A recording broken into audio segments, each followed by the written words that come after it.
कशिश नौकरी है बैंक की। अक्सर लोग सवाल करते हैं, मौलाना रिश्ता आया है एक ऐसे शख्स का जो बैंक में है, मैनेजर है,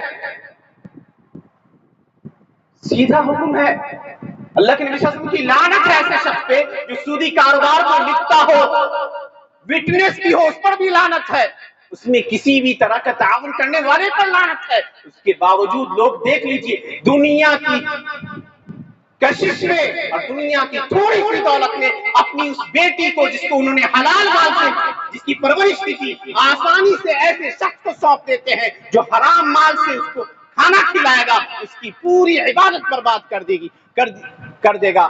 याद रखिए कि अपने बच्चियों की शादी के वक्त इस बात का ख्याल रखिए, उनके दीन को मत बेचिए थोड़ी सी दुनिया के लिए। यहां पर दीन की आजमाइश होती है, यहां पर दीन की आजमाइश होती है।